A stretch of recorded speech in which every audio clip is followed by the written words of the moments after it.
A very good evening and welcome to the Supreme Petition. For the last 9 hours, top lawyers representing Raila Odinga, the Independent Electoral and Boundaries Commission and its chairperson Wafula Chebukati have given their submissions at the Supreme Court. We'll be giving you sort of a breakdown of what exactly happened in court today. And then we'll also be speaking to our Sophia Wanuna, who's been keeping an eye on what has been happening at the Supreme Court. Trust me, she has all the details on her fingertips. So we'll be speaking to her about some of the issues that have come up in the different submissions today. But before we do that, allow me to take the highlights.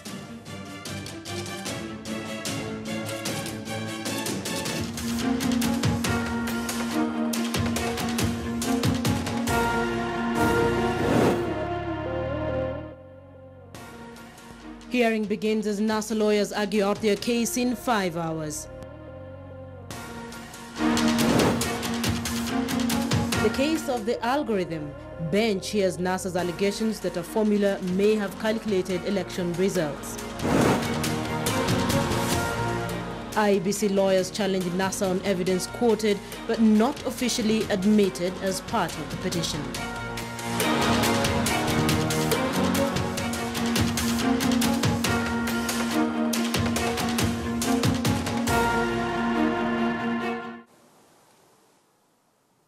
Welcome to the show. Let's break this down for you. And we begin this show, of course, by speaking to my colleague Sophia Wanuna, who's at the Supreme Court. Sophia, you've just had a conversation with Zubeida, but there's one key thing that I would like you to touch a little bit about. The petitioner's legal counsel, Otiende Amolo, made reference to an affidavit, apparently, that is at the center of quite a lot of uncertainty. What exactly is going on?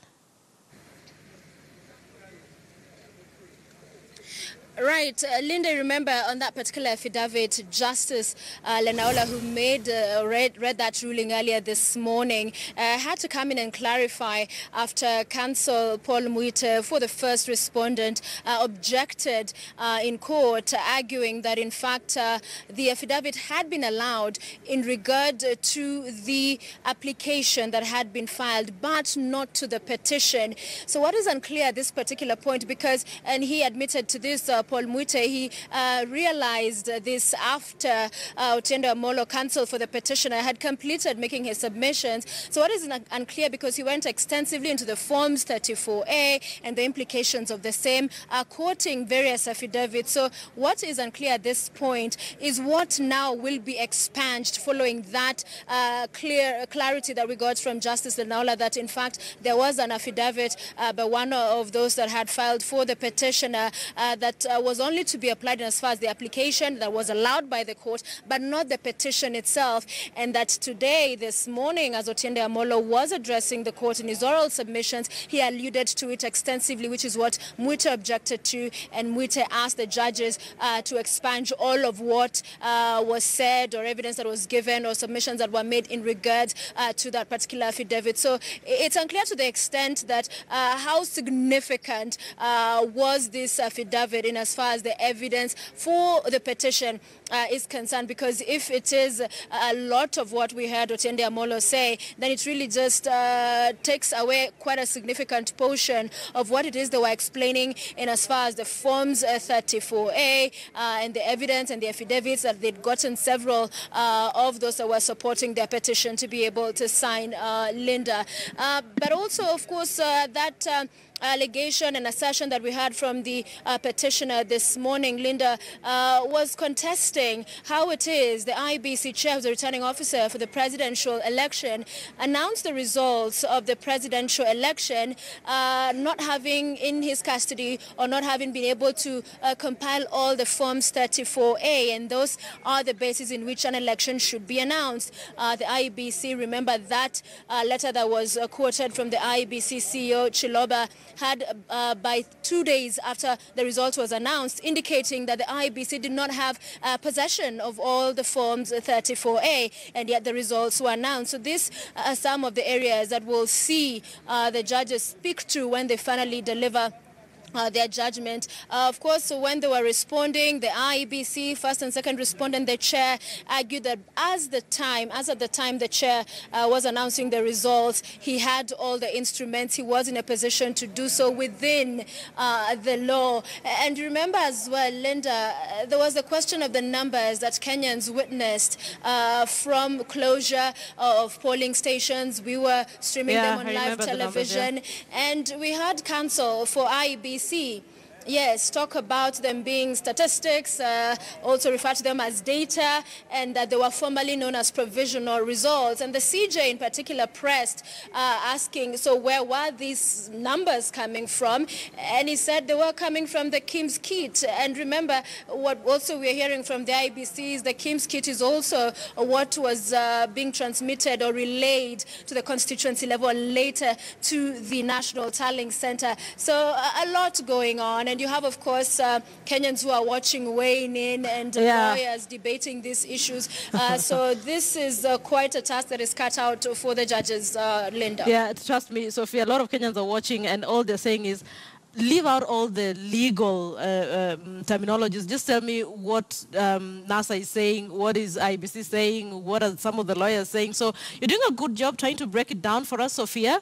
I'm hoping I can cross back to you just before we wrap up this show in a couple of minutes, just so that we can look at other issues therein as well. But in studio, we have George Njoroge and we have Ishmael Nyaribo as well. So Ishmael Nyaribo is a lawyer and George Njoroge is a forensic science expert. Gentlemen, thank you so much for joining us. So allow me to begin from something that happened very early in the morning. And the Supreme Court allowed the NASA team, of course, and the legal teams to access the Electoral Commission servers and other technological kits for audit. Could we take a listen to what happened earlier in the morning? In the context of the criteria that I've just read, it is our view that it is our order that the petitioners, as well as the third respondents, shall be granted a read-only access, which includes copying, if necessary, of the following information. A, information relating to the number of servers in the exclusive possession of the first respondent. B, firewalls without disclosure of the software version. C, operating systems without releasing the software version. D, the password policy. E, the password matrix. F, system user types and levels of access. G, the IBC election technology system redundancy plan, comprising of its business continuity plan and disaster recovery plan. H, certified copies of certificates of penetration tests conducted on the IBC election technology system prior to and during the 2017 presidential election. These will include certified copies of all reports prepared pursuant to Regulation 10 of the Elections Technology Regulations 2017, and shall include certified copies of certificates by professionals prepared pursuant to Regulation 10.2 of the Technology Regulations. Okay, for any Kenyan watching at home, they're wondering, okay, read only. What is read only? Njoroge, let me start with you. What is that? Well, it technically means that they have visibility of the data that is being held on those servers. So what typically will happen is that IBC will open up their servers, and the data they are in, specifics within the context of the order, they will have access to that information. This will include, for instance, the users within the servers, their rights, and the level of access. So it's a full grant. There is no, it doesn't mean it's less. Okay, when you say full grant, they're saying read only. When it says read only, typically what it will mean that they will have visibility of the data. So they can't change anything. Read only in computing means you can't change. But you can see anything and everything you want to see. Yes, but you will not change it. You are not required to change it, but you can see everything. So typically what the NASA people have been allowed to do is that have access, full access to the data, what they were really needed to make their case going forward. Yes. Neribo, what is the significance of this from where you sit? I think... because you're the lawyer, you're the one you're supposed to protect Njoroge and I in terms of the merits and the demerits of this thing. Well, I think the Supreme Court has actually given Kenyans a chance to feel free, to really be liberated, to feel like if there is anyone who was tampering with their system hidden somewhere, they can prove for themselves that really the country is now advancing and growing into an open society, transparent society, and you can check the systems. And I am very sure after this system is checked tomorrow and there is a judgment of whatever kind, a lot of Kenyans will identify with the judgment and identify with our systems the way they are. So this is, to me, a milestone. It was actually the most expected, and we have said here before, Linda, that the first application would be, can we access the servers? Which has been granted. And that has been granted. I think it's good music for every Kenyan, not just for NASA, for every Kenyan. Now we will know whether there was anybody who tampered with the system or not. Okay. My brother has talked about read-only, and you've seen the judge has said copy, if you so wish. Yes. And I'm not an expert in IT, but I also have been hearing my friends say that, especially these people who hack, if you give them this kind of information the Supreme Court has given, actually a smart hacker can as well still access so that is why IBC was concerned in the first place. Yes, it was. Njoroge, the time that the petitioners have been given, is that sufficient to get any information they want in the system? Well, if you have the right expert within your team, they will, within what you've been given, to be honest, if I got what they have, I'll certainly know where to look at. Okay. And I know the areas where to look and the areas where you not spend all the time doing nonsensical work. So basically they need people who know what they're looking for. You know, the problem that NASA may find themselves in, if they use the expert who had initially, the earlier log they had claimed was proof of hacking, if they use the same guy to interpret the same documents for them, you can imagine what they will come back with. But technically, if they do have the right guys who can be able to interpret for them the information they have, then they have no reason why they can contest the outcome of whatever they'll find. But what you find is that what they got today is amazing access. I think I didn't realize they'll get such access. And you didn't expect they would get such access? I genuinely didn't expect such access, particularly... But like Neribo says, it's a good place to be as a country. For instance, the penetration testing report, people should understand that before such an infrastructure is released to the public or for utilization, they would do testing. Penetration test report, what you're hearing, or been allowed, means that they must have tested the system. When you test it, you check whether it is vulnerable, it can be penetrated, and that report is available for them. And normally what you do as a penetration testing expert is that you first test. Once you test, you give all the vulnerabilities. Then you tell them, go fix this, go fix this, go fix this, and then once they go and fix, you come back and test again and check whether everything is okay. Now, what typically happens is that in such a situation, they will know where the vulnerabilities were, they'll know whether they were fixed or not. So technically it means that the claim of, for instance, hacking and all that can be validated by the fact of looking at the penetration testing report, which would typically explain to you what would have happened before, what were the problem areas, and what were they told to fix. Okay. When it has all clear that everything was fixed and everything is running perfectly, then you have nothing to worry about, whether the system was hacked or all that. The other thing is they've been allowed access to the GPS location of each kit. Yeah, I saw that. Which typically means that on GPS, you provide the location based on the latitude and longitude as per the global positioning system. So what typically it means that there is no way you can lie that you relayed information from a certain police station if you did not. So technically it means that the idea, for instance, around ungazetted police station and all that will be clarified within a second by saying this data was transmitted at this police station because of this GPS data that is available, so which they can validate by looking at the GPS data that is there. Okay, Nyaribo, tell me, so once this report is out tomorrow, I know almost all parties have given their submissions. Will the petitioners get a chance to readdress the court and Yeah. raise some of the issues they have? Yeah, Linda, in fact, that's a question judges have been putting across to the council. In fact, they put across this question to senior counsel James Orengo Yes. on the first day, that once you have this report, how will you then bring it back to the court? The procedures for producing evidence in court is such that you must swear an affidavit and then attach the document and mark it appropriately. Now, the window for filing such documents has already expired. So that's why now the judges were asking. Now, once you have the documents you want to access from the server, how then will you bring them in? Now, you realize that our judges have been very meticulous and actually quite helping. Look at what they have done. They have said, we will appoint IT experts from the court, and the registrar of the High Court, Madam Miyayaki, is actually going now to make a report, which I think the judges will now use as a persuasive tool. I mean, whether it has come in through an affidavit or directly, but they already have the document, and it can be used as a persuasive tool. Now, this evening again, we saw Honorable Paul Mwite, senior counsel, also complaining that learned colleague Mr. Otiende Amolo was actually dwelling on an affidavit that was in an application and not in the main petition. What Sophia was referring to. Exactly.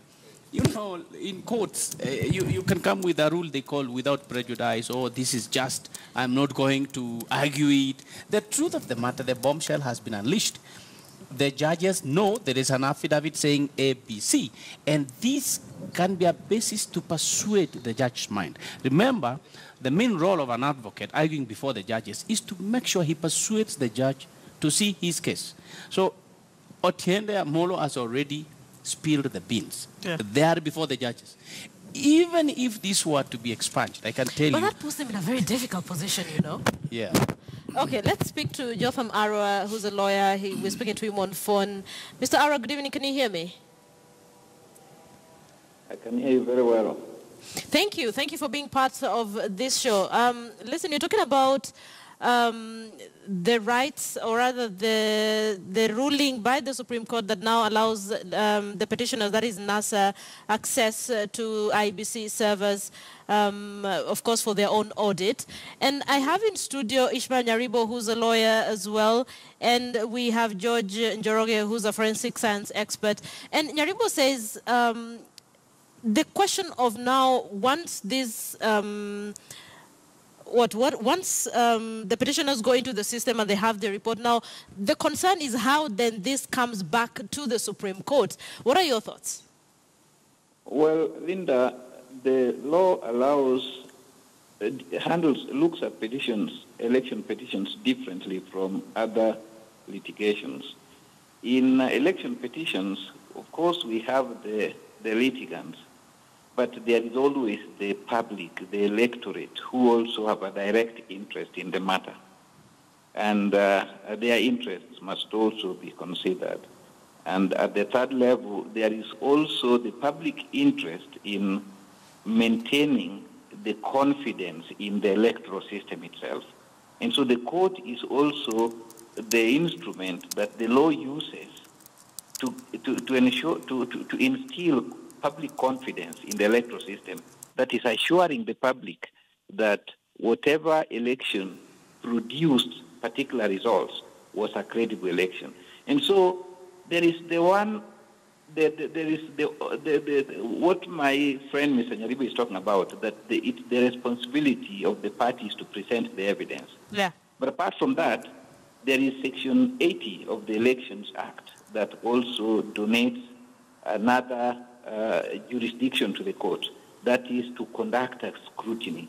When the court conducts a scrutiny, it is the court itself inquiring into the system to verify whether the allegations are true or not. So when an application has been made for a scrutiny, the court is in a position where it can also use its own agents to independently look into the data to ascertain whether the allegations being made are true or false.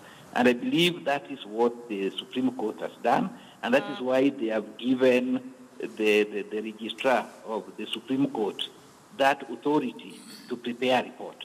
So it's the court now getting the information by itself, and that is allowed, yes. All right. So once the report is presented, then the parties will be permitted also to comment on that report. But it is evidence that has been processed by the court itself for its own use.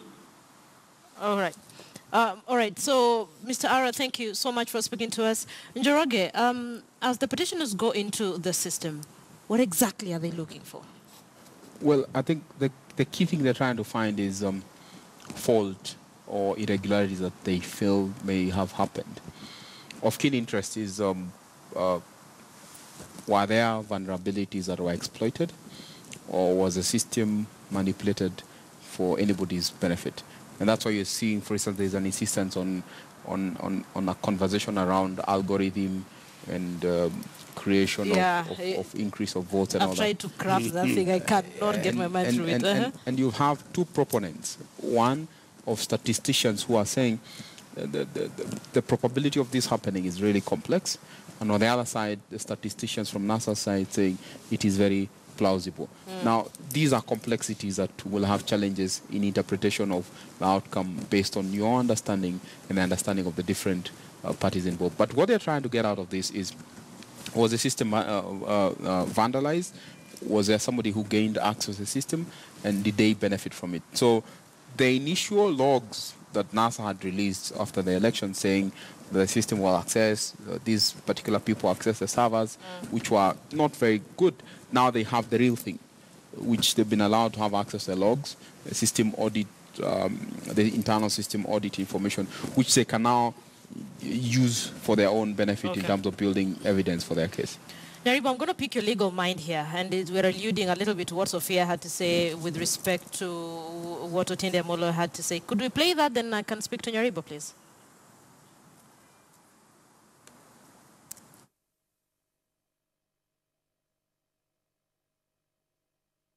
It is clear that the results were not coming throughout, but they were coming in batches. And that is also demonstrated by their next documents. They were being held somewhere and then released in batches. It is his postulation, my lord, number 5, that the results were not being streamed from the polling stations because the returns do not show that as by law provided. That this is the result from Kawangware polling station. This is the result from Madare North 1 polling station. They were coming in batches, and therefore it is not possible to determine from which polling station which results came. And that leads into two fundamental conclusions. One, that the results were being held and adjusted through what he calls an error adjustment formula. An error adjustment formula. My lord, he confirms that this formula is as follows, and that anybody in this courtroom or elsewhere who uses this formula will come to the same conclusion. It's a formula of y equal to 1.04. Sorry. I apologize, my lord. The formula is y equal 1.2045 times plus 183. Yes, indeed, my lord. That is, I am not a mathematician, so I will merely state as they state. Fortunately, in the event that the court needed him, he is also available. Times plus 183,546. 183,546. It is his contention, and this is the last bit, my lord, and this is a graph he shows on his affidavit, that using that formula. Okay, clearly maths was not my strength, but I've really tried to calculate. This thing is not working. Yaribo, what are your thoughts? Yes. What are your thoughts? Now, Linda, first and foremost, I just want to be honest with myself. I believe that the judges are not looking for the deeper technicalities to make a determination of this case. That's just my general feeling. Okay. And I base this argument from how they conducted themselves during the application stage. When the council were asking for, we want to access the website, we want to expunge some affidavits from the record because they were filed late, counter accusations from each side. You could see how judges have approached it. They're like, it's okay, let's have all the documents, let's have a look at them. So even if counsel is referring to an affidavit which is in the application, where senior counsel Muite feels that that should be expunged because it is not in the main petition, I think it's a moot issue, but more importantly, I think judges are not looking at the technicality. Now, coming to that graph, which of course is for all of us, I don't know if for my brother he can understand it. This is the problem with the graph. Yeah.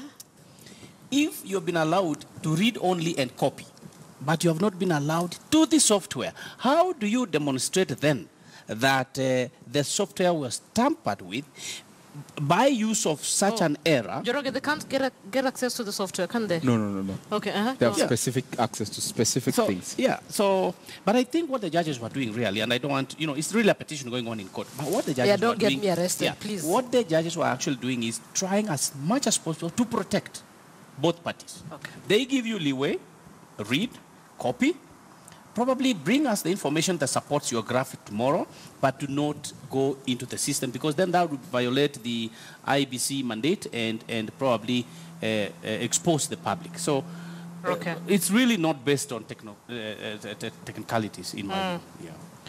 All right, people, thank you for staying with me. I need to create space for Ben Kitili, who's coming in with the day's top stories.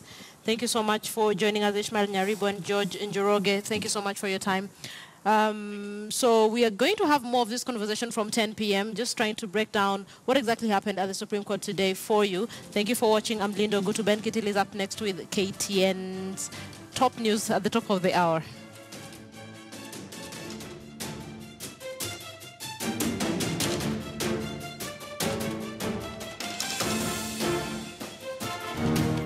Jurisprudence is the study, knowledge, or science of law.